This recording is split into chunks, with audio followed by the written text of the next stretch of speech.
எல்லாருக்கும் வணக்கங்க. Welcome to my channel. Homework pending இருந்தது. அது கொஞ்சம் காலையில் எழுந்திரிச்சு எழுதிட்டு இருந்தான். இன்றைக்கி வெட்னஸ்டே, பங்குனி உத்திரம். பக்கத்தில் இருக்கிற முருகன் கோயிலுக்கு போகலான்னு புறப்பட்டு கிளம்பிட்டுருக்கோம். எனக்கு மல்லிகைப்பூ கொஞ்சமாக வாங்கினேன். சாமிக்கு வைக்கிறதுக்கு செவ்வரளி பூ வாங்கியிருந்தேன். பக்கத்தில் இருக்கிற நங்கநல்லூரில் இருக்கிற ஒரு முருகன் கோயிலுக்கு தான் போயிருந்தோம். ஃப்ரண்ட்டில் சிவன் கோயில் இருக்குது, தர்மலிங்கேஸ்வரர் ஆலயம்னு சொல்லுவாங்க. உள்ளுக்குள்ளே போனோம்னா இது சுப்பிரமணிய சுவாமிங்கிற முருகன் கோயில். கொஞ்சம் ஓரளவுக்கு கூட்டமாக தான் இருந்தது.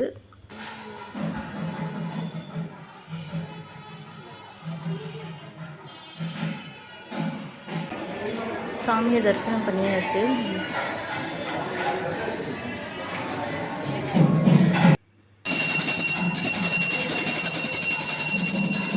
இதோட இந்த வீடியோ முடியுதுங்க. பாய்.